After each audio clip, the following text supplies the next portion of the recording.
എല്ലാവർക്കും വിനീത നമസ്കാരം. ശ്രീമദ് ഭാഗവതം ദശമസ്കന്ധം അധ്യായം 15 ശ്ലോകം 41, 42, 43, 44, 45, 46 6 ശ്ലോകങ്ങള് ഇന്ന് നമുക്ക് നോക്കാം. അങ്ങനെ ധേനുകാസുരനെ വധിച്ചു കഴിഞ്ഞിട്ട് എന്തിനു വേണ്ടിയിട്ടാ ഭഗവാൻ ഇങ്ങനെ ഓരോരോ ലീലകൾ ചെയ്യണത്? ഭക്തന്മാർക്ക് സന്തോഷമാവണം, അവരെ അനുഗ്രഹിക്കണം, അവരെപ്പോഴും സന്തോഷമായിട്ടിരിക്കണം, സംതൃപ്തരായിട്ടിരിക്കണം. അതാണ് ഭഗവാന്റെ ആഗ്രഹം. അത്രയും കാരുണ്യമൂർത്തിയാണ് ഭഗവാൻ എന്ന് പറയുന്നത് അടുത്ത ശ്ലോകത്തില്. ശ്ലോകം 41. കൃഷ്ണായ വാസുദേവായ ഹരയേ പരമാത്മനെ പ്രണതക്ലേശനാശായ ഗോവിന്ദായ നമോ നമഃ. ഓം നമോ ഭഗവതേ വാസുദേവായ. ഓം നമോ ഭഗവതേ വാസുദേവായ. ഓം നമോ ഭഗവതേ വാസുദേവായ. കൃഷ്ണ കമലപത്രാക്ഷ പുണ്യശ്രവണകീർത്തന സ്തൂയമാനോനുഗൈർഗോപൈ സാഗ്രജോ വ്രജമാവ്രജൽ. ഇങ്ങനെ പലതരത്തിലുള്ള ലീലകള് ഭഗവാൻ എന്തിനാ ചെയ്യണത് എന്ന് വെച്ചാൽ ഇതൊക്കെ കേൾക്കുകയും കീർത്തിക്കുകയും ചെയ്യുന്ന ഭക്തന്മാർക്കുള്ള പാപങ്ങളെല്ലാം തീർത്ത് അവരുടെ അന്ധക്കരണങ്ങളെ പരിശുദ്ധി വരുത്താൻ വേണ്ടിയിട്ട് മാത്രമാണ് ഭഗവാൻ ഇതൊക്കെ ചെയ്യുന്നത്. ഭഗവാന്റെ ഈ ലീലകൾ ഇങ്ങനെ കേൾക്കുകയും പറയുകയൊക്കെ ചെയ്യുന്നവരുടെ മനസ്സങ്ങോട്ട് പരിശുദ്ധാവുന്നു, അന്ധക്കരണം. അങ്ങനെ പ്രിയ സുഹൃത്തുക്കളുടെ ആഗ്രഹം സാധിപ്പിക്കുകയും ധേനുകാസുരനെ വധിക്കുകയും ചെയ്ത സന്തോഷ നിമിത്തം ആ ഭഗവാന്റെ മുഖകമലം ഇങ്ങനെ വികസിച്ചിരിക്കണമെന്ന്. അപ്പോഴെന്താ ഭഗവാന്റെ ആ ഹൃദയത്തിലുള്ള സന്തോഷം ആ കണ്ണുകളിൽ ഇങ്ങനെ സ്പഷ്ടമായിട്ട് പ്രകാശിക്കുകയും ചെയ്യുന്നു. അങ്ങനെ ഭഗവാന്റെ ആ പുണ്യശ്രവണ കീർത്തനനും താമരദളങ്ങള് പോലെ വികസിച്ച കണ്ണുകളോടുകൂടിയവനുമായ ആ ഭഗവാൻ ശ്രീകൃഷ്ണൻ ജ്യേഷ്ഠനായ ബലരാമനോടുകൂടി ചേർന്ന് ആ ഗോകുലത്തിലേക്ക് അങ്ങനെ പോവാണ്. ഭഗവാന്റെ ഈ ലീലാവിശേഷങ്ങളൊക്കെ കണ്ട് ആനന്ദിച്ചിട്ടുള്ള ദേവന്മാരും ജ്ഞാനദൃഷ്ടി കൊണ്ടറിഞ്ഞ ഋഷീശ്വരന്മാരും അവരുടെ സ്ഥാനങ്ങളിൽ നിന്നിട്ട് ഇങ്ങനെ ഭഗവാൻ ഇങ്ങനെ സ്തുതിച്ചോണ്ടിരിക്കുകയാണ്. അവരിങ്ങനെ കണ്ടു ഭഗവാൻ ഇത് എന്തൊക്കെ ലീലകളാ ശ്രീകൃഷ്ണ ഭഗവാൻ ആടിയത്. അങ്ങനെ അവര് ഭഗവാൻ ഗോകുലത്തിലേക്ക് മടങ്ങണത് അവരുടെ സ്ഥലത്ത് നിന്ന് ദേവന്മാരിങ്ങനെ സ്വർഗലോകത്തിൽ നിന്നിട്ട് ഋഷീശ്വരന്മാര് ജ്ഞാനദൃഷ്ടി കൊണ്ട് അറിഞ്ഞു ഇതൊക്കെ. അവരും ഭഗവാന്റെ എന്തൊരു അത്ഭുത ലീലകളെ പാടി ഇങ്ങനെ സ്തുതിച്ചുകൊണ്ടിരിക്കണു. ഗോപന്മാര് ഭഗവാന്റെ പിന്നാലെ ഇങ്ങനെ ഭഗവാന്റെ കീർത്തനം അവരും അതെ പാടിക്കൊണ്ട് നടക്കണത് ഭഗവാന്റെ ലീലകള്. അവരിങ്ങനെ അത്ഭുതം കൊണ്ട് അവര് അത്ഭുത സ്തബ്ധരായിട്ടുണ്ട്. ഗോപന്മാര് ഭഗവാന്റെ ഇതൊക്കെ ലീലകള് കണ്ടും കേട്ടിട്ടും ഇപ്പൊ അവർക്ക് അത്ഭുതമൊന്നും ഇല്ലാതെയായി. കണ്ണൻ അവരുടെ കൂടെ നടന്ന് എന്തൊക്കെ ലീലകളാ കാണിക്കണം, കണ്ണൻ ഇതെല്ലാം പറ്റും എന്നുള്ളത് അവർക്ക് മനസ്സിലായി. അവരും ഓരോരോ പാട്ടുകളൊക്കെ പാടി ഭഗവാനെ പറ്റി പാടിക്കൊണ്ടാണ് ഭഗവാന്റെ പിന്നാലെ അവരും നടക്കണു. ഋഷീശ്വരന്മാരും ദേവന്മാരും ഒക്കെ ഭഗവാനെ സ്തുതിച്ചുകൊണ്ടിരിക്കണു. അങ്ങനെ ഭഗവാന് ഇതൊക്കെ കേട്ടുകൊണ്ട് ഗോകുലത്തിലേക്ക് ഇങ്ങനെ പ്രവേശിക്കുകയാണ്. വേണുഗാനം സുന്ദരമായിട്ട് വേണുഗാനം പൊഴിച്ചുകൊണ്ട് എന്നത് അടുത്ത ശ്ലോകത്തിൽ പറയുന്നു. അതിമനോഹരമായിട്ടുള്ള ശ്ലോകമാണ് അടുത്തത്. തം ഗോരജ ചുരിത കുന്തളബദ്ധവർഗ വന്യപ്രസൂനരുചിരേക്ഷണ ചാരുഹാസം വേണും കൊണന്തം അനുഗീതകീർത്തിം കൂപ്യോതിദൃക്ഷിതദൃശോഭ്യഗമൻ സമേതാഹ. ഭഗവാൻ വരണതങ്ങനെ അറിഞ്ഞിട്ട് ആ ഗോപസ്ത്രീകള് എല്ലാവരും കൂടി ആ സംഘമായിട്ട് ചേർന്ന് ആ ഭഗവാന്റെ മുഖപങ്കജം ഇങ്ങനെ കാണാൻ ആഗ്രഹിച്ചുകൊണ്ട് ഓടി വരികയാണ്. ആ വഴിയുടെ മധ്യത്തില് എതിരേറ്റിങ്ങനെ നിക്കണ മാതിരി അങ്ങനെ നോക്കുക ഭഗവാൻ. ദൂരെ നിന്നിങ്ങനെ ആ വേണുഗാനം അത് തന്നെ ശ്രദ്ധിച്ചുകൊണ്ടിരിക്കണം. എന്തൊക്കെ പണിയെടുക്കുമ്പോഴും അതിങ്ങനെ ശ്രദ്ധിച്ചുകൊണ്ടിരിക്കണം. തിരിച്ചു വരണ്ടോ ഞങ്ങളുടെ കണ്ണൻ. അപ്പൊ അങ്ങനെ കേട്ടു അവര് ആ വേണുഗാനം. എങ്ങനെയാ ഭഗവാൻ വരണത് ഇവര് അറിഞ്ഞത്? സകല ജനമനസ്സിനെയും ശ്രവണമാത്രത്താൽ ഹരിക്കുന്ന ആ നാദബ്രഹ്മത്തെ വേണുവിൽ കൂടി സർവത്ര വ്യാപരിപ്പിച്ചും കൊണ്ടാണ് ഭഗവാൻ വരണത്. ഈ നാദം കേട്ട മാത്രയില് ഗോപികൾക്ക് പിന്നെ ഗൃഹകൃത്യങ്ങളൊന്നും ചെയ്യാൻ അവർക്ക് മനസ്സില്ല. എല്ലാം എന്തൊക്കെ ചെയ്തുകൊണ്ടിരുന്നു അതൊക്കെ അവിടെ അങ്ങോട്ട് ഇട്ട് അവര് അങ്ങോട്ട് ഓടുകയാണ്. അവരുടെ കണ്ണുകൾക്ക് ഭഗവത് ദർശനം ഉത്കണ്ഠ വർദ്ധിച്ചു. എന്നാ നമ്മുടെ അടുത്തേക്ക് വരില്ലേ, ഇപ്പൊ തന്നെ വരില്ലേ, അതിനുശേഷം കണ്ടാ പോരെ എന്ന് ആലോചിച്ച് സമാധാനിക്കാനൊന്നും അവർക്ക് പറ്റണില്ല. ഭഗവാന്റെ ആ മുഖ സൗന്ദര്യം അങ്ങനെയാണ്, അപ്പോൾ തന്നെ അങ്ങനെ കാണാം വരണ വരവില്.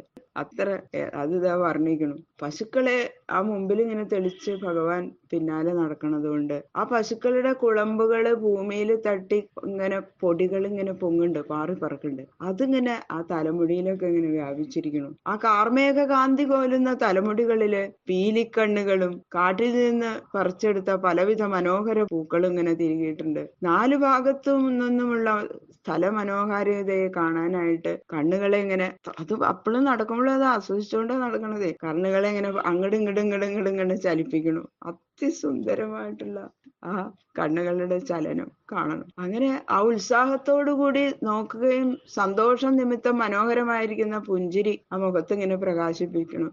ഇങ്ങനെയൊക്കെയുള്ള മുഖശോഭ കാണാനുണ്ട്. ഞങ്ങൾക്കിപ്പോ അല്പം താമസിക്കാൻ പറ്റില്ലാന്നേ, അത് ഇപ്പൊ തന്നെ ഞങ്ങൾക്ക് കാണണം എന്നാണ് എല്ലാവരുടെ മനസ്സിലും ആ ഗോപസ്ത്രീകളുടെ. അതുകൊണ്ട് ആ ഗോപികൾക്കൊന്നും മാത്രമല്ല, കൂടെ സഞ്ചരിക്കുന്ന ആ ഗോപന്മാരും ഭഗവാന്റെ മുഖത്തൊന്നും ഇങ്ങനെ കണ്ണെടുക്കാണ്ട് ഭഗവാന്റെ ലീലകള് അങ്ങനെ ഉച്ചത്തില് പാടിക്കൊണ്ട് വരണു. അത് അത്ര അടുത്ത് നിന്ന് തന്നെ അവർക്ക് കേൾക്കണം, അകലെ നിന്ന് അവർക്ക് അത് ആസ്വദിച്ചാ പോരാ. അതാണ് അവര് ഓടി ഇങ്ങോട്ട് വന്ന് ഭഗവാൻ ഓടക്കുഴല് വിളിച്ചു നിൽക്കുന്നത്. അവിടം വരെ അവര് ഓടുകയാണ്. എവിടെയാണ് ഭഗവാൻ എത്തിയിരിക്കണെന്ന് വെച്ചാൽ അവിടം വരെ ആ ഗോപസ്ത്രീകളെ ഓടിച്ചെന്ന് കണ്ണുകൾ കൊണ്ട് ഇങ്ങനെ കുടിക്കുകയാണ് ഭഗവാനെ, വെറുതെ നോക്കുകയല്ല. അത് അടുത്ത് ചെന്ന് അവർക്ക് കേൾക്കണം, ഭഗവാന്റെ മുഖ സൗന്ദര്യം ആസ്വദിക്കണം. ഈ ആനന്ദം അനുഭവിക്കാനായിട്ട് അവരുടെ കണ്ണുകളും ശ്രോത്രങ്ങളും അവരെ അല്ലാതെ ബന്ധപ്പെടുത്തുന്നു എന്നാണ് പറയുന്നത്. അങ്ങനെ ഗൃഹത്തിൽ വരുന്നവരെ സഹിക്കാൻ അക്ഷമകളായ ആ ഗോപികൾക്ക് സാധ്യമല്ല. അവരത് ആ വഴിമധ്യത്തിൽ തന്നെ ഭഗവാനെ എതിരേറ്റ് കൊണ്ടുവരുന്നു. പീത്വാ മുകുന്ദമുഖസാരകം അക്ഷിഭൃംഗൈ താപം ജഗുർ വിരഹജം പ്രജയോഷിതോന്നി തൽസൽകൃതിം സമധിഗമ്യ വിവേശഗോഷ്ഠം സവ്രീഡഹാസ വിനയം യഥാപാംഗമുഖം. വഴിമധ്യത്തില് വന്നു നിൽക്കുന്ന ആ ഗോപസ്ത്രീകള് ആ ശ്രീകൃഷ്ണ ഭഗവാന്റെ മുഖമാകുന്ന താമരപ്പൂവിൽ നിന്നൊഴുകുന്ന ലാവണ്യമാകുന്ന മധു അവരുടെ കണ്ണുകളാകുന്ന വണ്ടുകൾ മുഖാന്തരം ഇങ്ങനെ ആസ്വദിച്ചിട്ട് പകൽ സമയത്തിൽ ശ്രീകൃഷ്ണനെ കാണാതിരിക്കാൽ ഉണ്ടാകുന്ന ആ സന്താപത്തെ ശമിപ്പിച്ചു എന്നാണ് മനോഹരമായിട്ട് ഇതിൽ വർണ്ണിച്ചിരിക്കുന്നത്. മുഖസാരകം അക്ഷിഭൃംഗൈ പീത്വ, അങ്ങനെ അവര് കുടിക്കുകയാണ് ചെയ്യുന്നത്. വണ്ടുകള് താമരപ്പൂവിൽ നിന്ന് ആ മധു ഇങ്ങനെ സ്വീകരിക്കുന്നത് പോലെയാണ് ശ്രീകൃഷ്ണ ഭഗവാന്റെ മുഖമാകുന്ന പങ്കജത്തിൽ നിന്ന് ആ ഗോപസ്ത്രീകള് വണ്ടുകളെ പോലെ അതെങ്ങനെ ആസ്വദിക്കണം. എന്തൊരു മനോഹരമായ വർണ്ണനയല്ലേ. ഭഗവാന്റെ ലാവണ്യമാകുന്ന മധു അവരുടെ കണ്ണുകളാകുന്ന വണ്ടുകൾ മുഖാന്തരം അങ്ങനെ ആസ്വദിക്കണമെന്ന്. അങ്ങനെ അവരുടെ ഇത്രയും നേരം അവര് പകൽ സമയം മുഴുവൻ ആ ശ്രീകൃഷ്ണനെ കാണാതെ ഇരിക്കുമ്പോഴുണ്ടായ ആ സന്താപം അങ്ങനെ അവര് ശമിപ്പിച്ചു. ശ്രീകൃഷ്ണനും ഭഗവാനോ അവരുടെ ലജ്ജാസഹിതമായും അത്യാദരത്തോടും വിനയത്തോടും കൂടിയിരിക്കുന്ന ആ കടക്കണ്ണുകൊണ്ടുള്ള നോട്ടമാകുന്ന സൽക്കാരം ഭഗവാൻ അങ്ങനെ സന്തോഷപൂർവ്വം സ്വീകരിച്ചുകൊണ്ട് ഗോകുലത്തിലേക്ക് പ്രവേശിച്ചു എന്നാണ് പറയുന്നത്. തൽസൽകൃതിം സമധിഗമ്യ വിവേശഗോഷ്ഠം സവ്രീഡഹാസ വിനയം യഥാപാംഗമോക്ഷം. കടക്കണ്ണ് കൊണ്ടുള്ള നോട്ടം പാംഗമോക്ഷം. ആ പകല് മുഴുവനും ആ ശ്രീകൃഷ്ണന്റെ വിയോഗ നിമിത്തം ഗോപികൾക്ക് വളരെ സന്താപം ഉണ്ടായി. അപ്പൊ എന്താ, എപ്പോഴും അവര് ശ്രീകൃഷ്ണ ഭഗവാനെ തന്നെ ചിന്തിച്ചുകൊണ്ടിരിക്കുകയായിരുന്നു എന്നല്ല അതിന്റെ അർത്ഥം. അതുകൊണ്ട് അവർക്ക് ആധ്യാത്മികം, ആദിദൈവികം, ആദിഭൗതികം എന്ന 3 വിധത്തിലുള്ള ദുഃഖങ്ങളൊന്നും അവർക്ക് ഉണ്ടായിരുന്നില്ല. ദാഹിക്കുന്നവര് ജലം പാനം ചെയ്ത് ദാഹം ശമിപ്പിക്കുന്നത് പോലെ ശ്രീകൃഷ്ണ വിരഹതാപം ഭഗവാന്റെ മുഖലാവണ്യ അമൃതപാനത്താൽ ഗോപികൾ ശമിപ്പിച്ചു.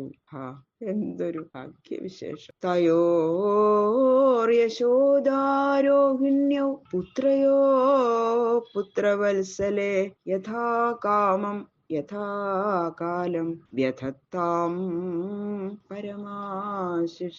ആ ഗൃഹത്തിൽ പ്രവേശിച്ച ആ രണ്ടു പുത്രന്മാർക്ക് പുത്രവാത്സല്യം അധികമുള്ളവരായ യശോദയും രോഹിണിയും പുത്രന്മാരുടെ ഇഷ്ടത്തിനനുസരിച്ചും വേനല്, മഴ, രാവിലെ, ഉച്ച, വൈകുന്നേരം എന്നീ കാലനിയമങ്ങളും കാലാവസ്ഥകളും അനുസരിച്ചുള്ള ഭക്ഷണ പദാർത്ഥങ്ങൾ, ഉടുപ്പുകൾ മുതലായവ വേണ്ടും വിധം നൽകി ഉപചരിച്ചു. അവരുടെ ഇഷ്ടത്തിനനുസരിച്ചുള്ള വസ്ത്രങ്ങള്, ഭക്ഷണം എല്ലാം കൊടുത്തു. അപ്പൊ വേനൽക്കാലത്ത് ഉള്ള ഭക്ഷണമല്ല, തണുപ്പ് കാലത്ത് അങ്ങനെ സ്വെറ്റർ പോലത്തെ അല്ലെ, മഴ ഉള്ളപ്പോ അങ്ങനെ രാവിലെ നല്ല വെയിലുള്ളപ്പോ അനുസരിച്ചിട്ടുള്ള ഭക്ഷണം, ഇങ്ങനെ എല്ലാം എങ്ങനെ വേണോ അതുപോലെ അവര് ആ അമ്മമാര് കൃഷ്ണനെയും രാമനെയും ഭക്ഷണം കൊടുത്തും വസ്ത്രങ്ങൾ കൊടുത്തും സ്വീകരിച്ചു എന്ന് അതാ പ്രത്യേകം പറയണു. ഇതില് വേണ്ട വിധത്തിലാണ് ആ കുട്ടികളെ അമ്മമാര് സ്വീകരിച്ച് സൽക്കരിച്ചത് എന്ന്. ഗതാധ്വാനശ്രമൗ തത്ര മജ്ജനോർമർദ്ദനാദിഭി നീവിം വസിത്വാ രുചിരാം ദിവ്യസ്രഗന്ധമണ്ഡിതൗ. വ്രജത്തില് വന്ന ഉടനെ നല്ല സുഗന്ധമുള്ള തൈലം തേച്ച് അങ്ങോട്ട് കുളിപ്പിച്ചു. എന്നിട്ട് നല്ല മനോഹര വസ്ത്രം കൊണ്ട് ഉടുപ്പിച്ചു. സുഗന്ധ പുഷ്പങ്ങൾ കൊണ്ട് കെട്ടിയുണ്ടാക്കിയ മാലകളും ചന്ദനം മുതലായ സുഗന്ധദ്രവ്യങ്ങളും ദേഹത്തിൽ ധരിപ്പിച്ച് ആ കുട്ടികളെ എങ്ങനെ സുന്ദര കുട്ടന്മാരാക്കി. ജനന്യുപകൃതം പ്രാശ്യ സ്വാദ്വന്നം ഉപലാളിതൗ സംവിശ്യ വരശയ്യായാം സുഖം സുഷുപദുവ്രജേ. നല്ല സുന്ദരമായിട്ട് ഇതേമാതിരി എണ്ണയൊക്കെ തേപ്പിച്ച് മനോഹര വസ്ത്രം കൊടുത്ത് നല്ല, അത് കഴിഞ്ഞപ്പോഴേക്കും അമ്മയും വിശന്നിട്ട് വയ്യാന്ന് പറയുന്നുണ്ട് രണ്ടുപേരും. അപ്പൊ ഇതാ നല്ല രസകരമായിട്ടുള്ള അവർക്ക് ഇഷ്ടപ്പെട്ട, ഏറ്റവും രണ്ടുപേർക്കും ഇഷ്ടപ്പെട്ട ആഹാരമാണ് അവരുണ്ടാക്കിയിരിക്കുന്നത്. അതൊക്കെ കൊടുത്തു, വായിൽ വെച്ച് ഇങ്ങനെ കൊടുത്തു. എന്തൊക്കെയാന്നുണ്ടായത് അവിടെ അവരിങ്ങനെ അതിന്റെ കാര്യങ്ങളൊക്കെ പറയുന്നുണ്ട്. അങ്ങനെ രണ്ടുപേർക്കും ഇഷ്ടപ്പെട്ട ഭക്ഷണം അങ്ങനെ വായിൽ വെച്ച് കൊടുത്ത് രണ്ടുപേരും കഥകളൊക്കെ പറഞ്ഞ് അങ്ങനെ രസകരമായിട്ടാണ് ഊണ് തന്നെ. അപ്പോഴേക്ക് ഉറക്കം വന്നോണ്ട് രണ്ടുപേരുടെയും കണ്ണടഞ്ഞു തുടങ്ങി. എന്നാ കിടന്നോളൂ കണ്ണ രാമ വേഗം വരൂന്ന് പറഞ്ഞിട്ട് അമ്മമാര് വിളിച്ചു കൊണ്ടുപോയി. അങ്ങനെ ആ സുന്ദരമായ മനോഹരമായിട്ടുള്ള മൃദുവായിട്ടുള്ള ആ മെത്തയില് രണ്ടുപേരെയും കിടത്തി. രണ്ടുപേരും ഇനി വേഗം മിണ്ടാണ്ട് കിടന്ന് ഉറങ്ങിക്കൊള്ളൂ കേട്ടോ പറഞ്ഞ് നല്ല പാട്ടുകളൊക്കെ പാടി താളം പിടിച്ചുകൊണ്ടിരുന്നു. രണ്ടുപേരും അങ്ങനെ പതുക്കെ കണ്ണടച്ച് രണ്ടുപേരും അമ്മ കണ്ണനെങ്ങനെ യശോദമ്മ ഇങ്ങനെ ഉമ്മ വയ്ക്കാൻ തുടങ്ങി. രോഹിണി അതെ ബലരാമനെ രണ്ടുപേരും കണ്ണനെയും രാമനെയും രണ്ടുപേരും മാറി ഉമ്മ വെച്ചുകൊണ്ട് ആ അമ്മമാരെ നോക്കി പുഞ്ചിരിച്ചുകൊണ്ട് ആ ഭഗവാന്മാരെ അങ്ങനെ കണ്ണടച്ച് കിടന്ന് സുഖമായിട്ട് ഉറങ്ങി. ബാക്കിയുള്ള ശ്ലോകങ്ങള് നാളെ നോക്കാം. സർവത്ര ഗോവിന്ദ നാമ സങ്കീർത്തനം ഗോവിന്ദ ഗോവിന്ദ ഗോവിന്ദ.